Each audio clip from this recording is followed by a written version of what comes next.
Welcome in, everybody. Thank you so much for joining us in this webinar, Executive Presence, Credibility, and Connection.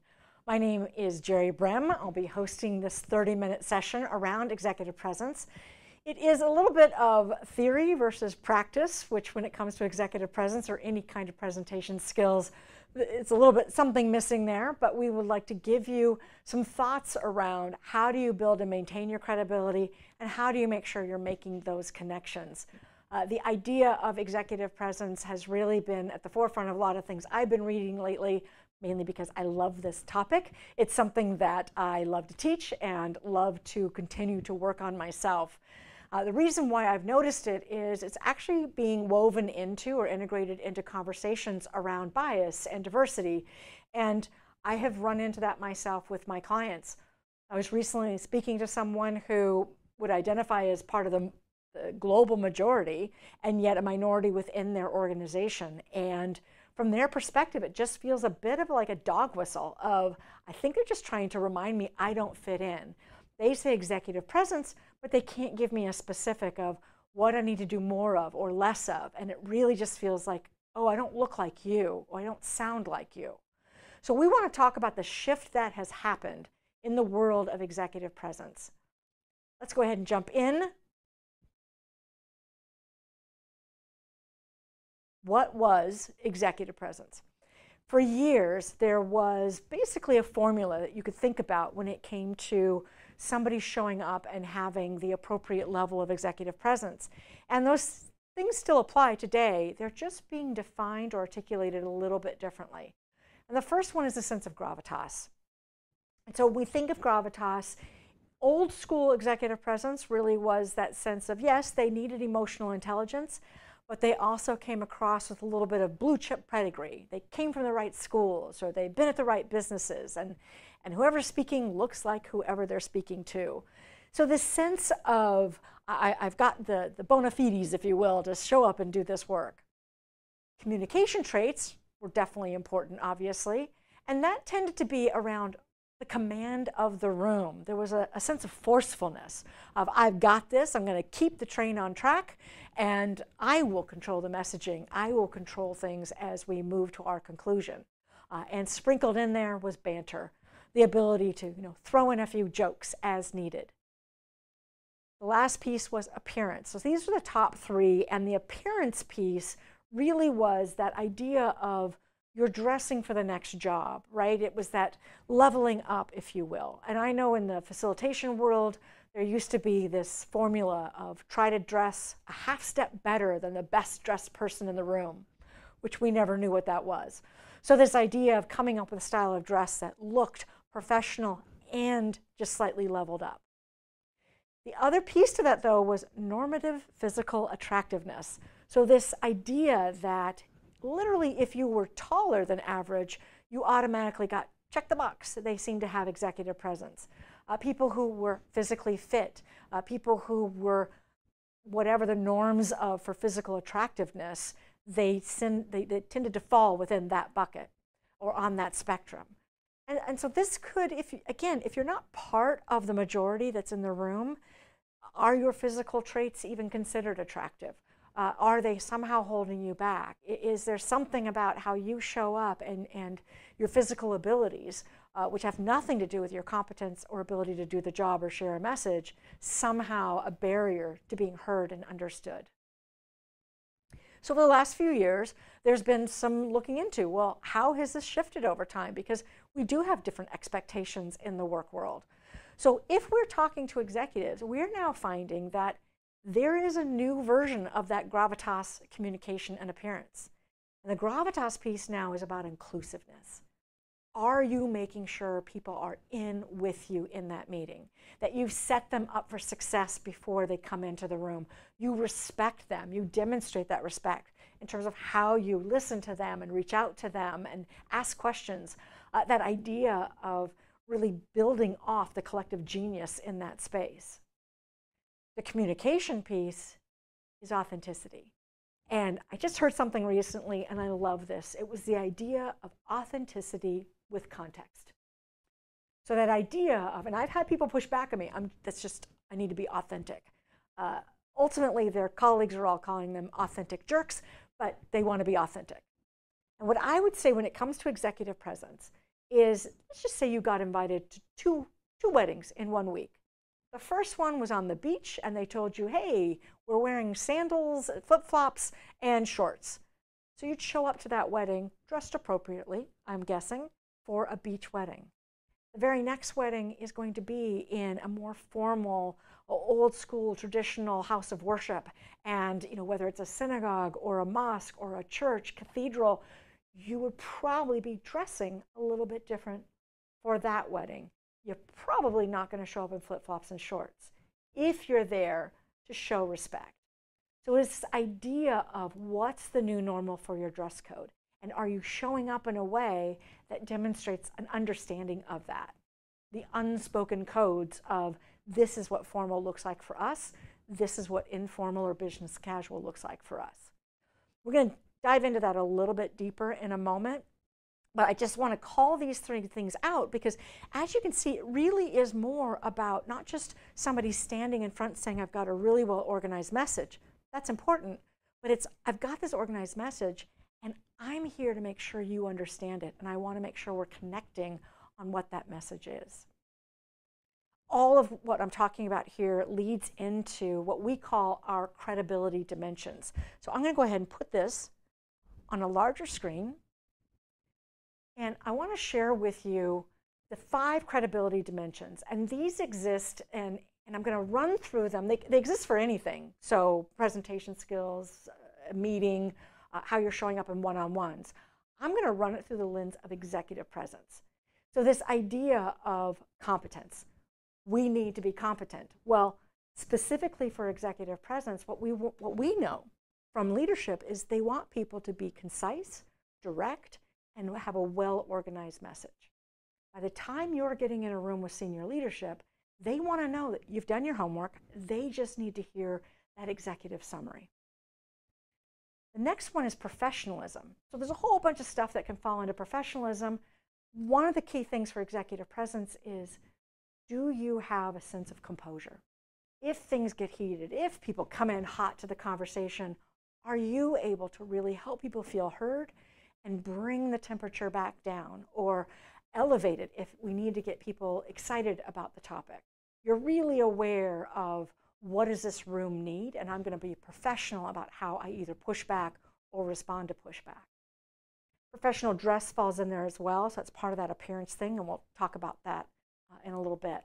I also just want to call out that there is character, and this is a little bit tougher for people to see in the moment, but character really is, in executive presence, I'm showing up with integrity. So if I don't have an answer for something, I actually say I don't have an answer. I let them know I'll get back to you. So that sense of dating and time stamping, I owe you something, I will get that to you. The other piece to this that most people don't spend a lot of time on is likability. And it's a sense of, for executive presence purposes, are you approachable? Are you showing that inclusiveness and that respect of others?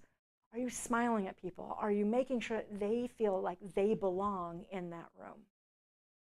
And the last one is passion.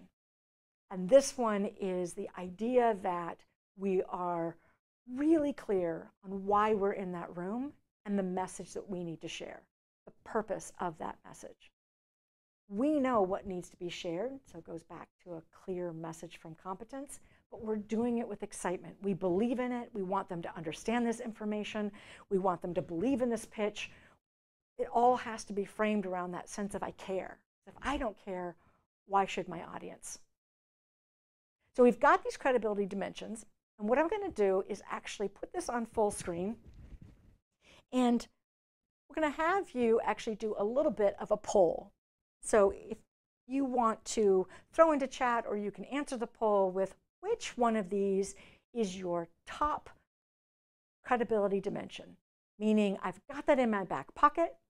This is something that comes naturally to me, or I've really worked on this one. This is right now where I'm at in my career. This tends to be what I get feedback on. I tend to be really high in this space, and I'm seeing the answers come in. And we've got, yes, competence and professionalism, fantastic. getting some likability there. That's actually new for me. I don't typically see that when I talk to folks. Most people get caught up in, do I look and sound like I've got executive presence? And they forget that human element of it. So congratulations to those of you that have tapped into the likability.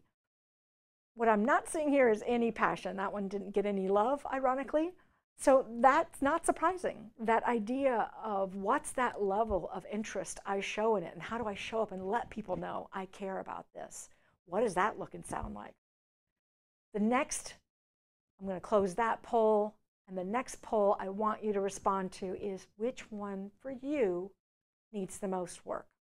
Now, I know we didn't have any love for passion, but that might not be the only one that people might call out as low. And yes, I'm even seeing competence as one of the first ones somebody clicked into. That makes sense. As we grow our careers, if you've been recently promoted or they've added scope to your role, it could be hard to actually feel confident when you go in front of others to answer those questions and to have a well-organized message. This is new information. You're going to have to up your competence, if you will.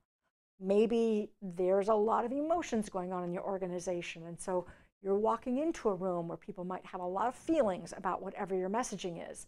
Maybe professionalism is the one that you're finding is a bit more challenging right now.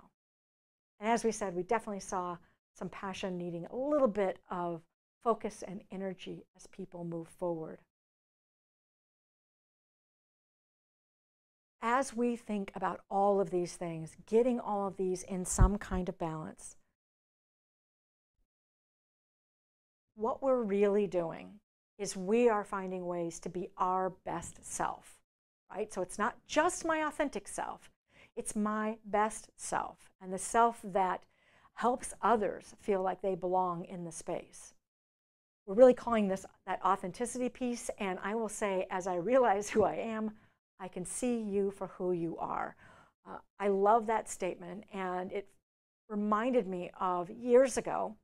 I was teaching presentation skills, and I happened to share with the group that I had studied theater when I was in college, and somebody had said, "Oh, that's why you're comfortable up there." And I had this flash and went, "No, that's absolutely not it at all." I was a very awkward, introverted high school student who chose theater for college as a way to put a veneer up, as a way to sort of express myself, but always through this shield of being something or somebody else. When I showed up and I needed to start facilitating and running meetings and presenting, I needed to get comfortable with who I was. I'm not everybody's cup of tea. So just being comfortable in my own skin. And the more I was able to do that, and the more I just said, this is who I am, and I can keep working on it, but this is who I am, the easier it was for me to really see and accept and revel in the people that came into the workshops I was teaching. So there is that sense of that vulnerable place we go sometimes, being your best self, so that you can let other people's best selves show up. Now, some of that authenticity, there's even a bit of a pragmatic approach to it, if you will. That is thinking about that idea of a new normal, right? So we talked about the clothing. If we work in an organization where the culture is more formal, we're going to have to get suited in, whether it's a little black dress or a suit or some kind of more formal wear. And that still is the appropriate dress code for a lot of law firms and more traditional organizations that have been in business for over 100 years. You'll still see the executives showing up in that more formal attire. One of the big takeaways I want you to know about executive dress is dark tends to equate to formal. So if you have a situation where I don't know how formal it needs to be, but I want to make sure I look professional, go for the darker things in your closet. Black, navy blue, they're going to come across as a bit more traditional, honestly, but also a bit more formal. And the more structured the fabric, the more you're going to actually look more buttoned up. The more layers, as long as those layers are crisp, the more buttoned up. So a three-piece suit, there's three pieces, the tie, the collared shirt, the suit coat, all of those are layers that that person has on. The person on the far left of the slide is in just a simple black dress, but if they were to put a scarf around it, or they could maybe even have a coat over it, that would, again, level it up as long as it was crisp fabric and structured fabric. I'm obviously wearing black today. It is my go-to choice most of the times I'm training, particularly when I know I'm going to have a mixed audience. It is a sweater for all intents and purposes, so it's a softer, less structured fabric, even though there's a bit of tension in the weave. So that's my go-between of formal versus business casual. Business casual, we hear it all the time. It's a little bit of a nebulous phrase. We just know that the tones of the clothes tend to get lighter. It could be collared, it could be uncollared. Again, layering can help level up somebody's look. Putting a jacket on, even if it's just a tweed jacket or a sport coat, it's going to level up somebody who might be in jeans or casual pants. So there's this sense of, I don't have to be completely tightened up, but I can relax a little bit. Many of my clients are very, very relaxed. And it is an environment of jeans and flip-flops and sneakers. And that kind of new normal, if you were to show up in the business suit, it could be off-putting. It could be, okay, are you here from corporate? You're not one of us. So it's not about being inauthentic. It's about saying, okay, well, what's the level I can go to that relaxes my style just so I'm not completely out of the norm? And you'll see people are in sweatshirts, which is that going back to a very soft, unstructured fabric. Somebody might throw a jacket on, or they might wear more interesting flats, if you will, or the most expensive sneaks. And that's going to be part of the ways that they might level up their look if they are truly in a casual environment. I've got some clients where I highly recommend, they might like to wear interesting t-shirts with messages across them. If you want to be safe and look professional, wear your branded t-shirts. If it's a video game company or some other kind of product, at least the polo shirt or the t-shirt that's branded to the product is on point. I once had a young man, and this was at a record label, and he was practicing his stuff, and he said, I want to be taken seriously. And I'm a jeans, and he had a retro t-shirt on, I think of the Jackson 5, and he wanted to say, how would I make this look more professional? I gave him the advice of sometimes you just throw a sport coat on, and he got this look in his eye and rushed off to his desk during the break and came back wearing, as he bragged, his thrift store sport jacket. And it was amazing. It was just that one little addition. He completely looked like he was ready to go into any office, talk to the division president, and make his pitch about what he wanted to do with the artist. So small shifts can have a huge impact on how you might feel in front of other people. And how you might feel is also a huge piece to how are you able to connect. Are you putting a barrier between you and your audience through the clothing choices that you're making? We want to make sure we're letting go of some of those barriers, being our true self. We're not robots. We're humans. We've got feelings about the content we're sharing. And all of this is about the ability to make a connection. When I think about connection, I really want to start with what can I do? And all of you have some kind of tool out there, whether it's your laptop, whether it is the platform you have meetings in, your phones, you can record yourself delivering a message. You have all these resources available to you to do a dry run, to practice, to see how you look and sound in front of other people. It's a huge gift, and I'm going to encourage you to do it. Just take a meeting and say, let me see what I look and sound like when I cover this topic. You record yourself, you play it back, and I'm really going to encourage you to check yourself for what you're doing well. What do you like about that? What really works? What was inspiring for you? You're going to see things you can't stand. You're going to see things you're like, oh, I wish I didn't do that. Fine. Now make a conscious, intentional choice to do less of that and do more of what you like. The other piece to it is you have endless resources that you can check out. And as you watch a TED Talk, or you're watching YouTube videos, or you're seeing people in your organization give a presentation, go ahead and take that moment and really watch them. What do I like about that? What do I not like about that?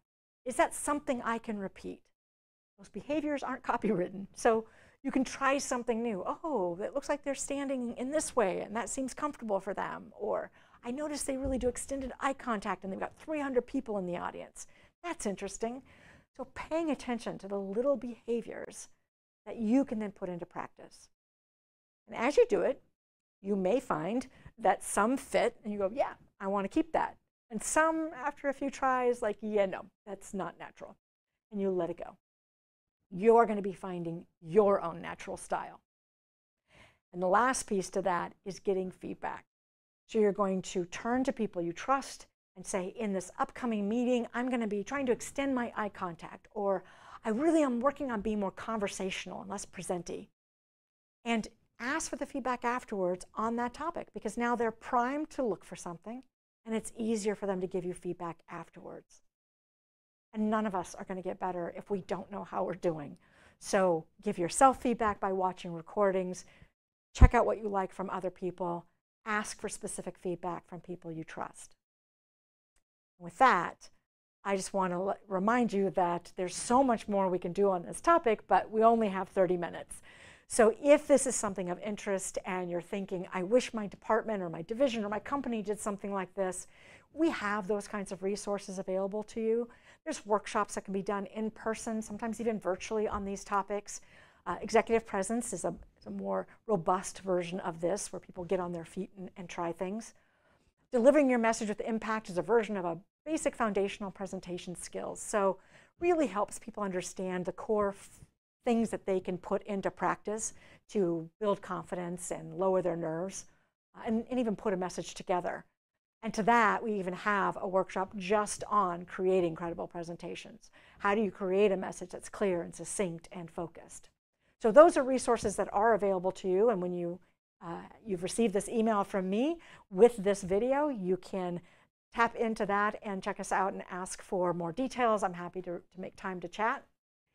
Our next webinar, I really want to encourage you to also click the link in this email, because we are going to be having a session, a bit of a dialogue between Joe Jokowitz, Heather MacArthur, Evelyn Gonzalez, and myself. And we are going to be talking about creating the future, how to spot trends and stay in front of change. It's on July 30th at 11 a.m. And this will be great if you're a leader, if you are a division head, if you are a manager, if you are an employee who wants to lead the organization forward, if you are an HR professional, L&D professional. We've been talking to your peers and maybe even you, and we would love to share some of the insights that we've gathered and build in a little Q&A for that session as well. So thank you so much for being here today. I want to encourage you to reach out to us. You can find us on LinkedIn, Instagram, as well as YouTube. And if you're not already following us, I'm going to encourage you to do so. Thank you so much. Have a great rest of your day.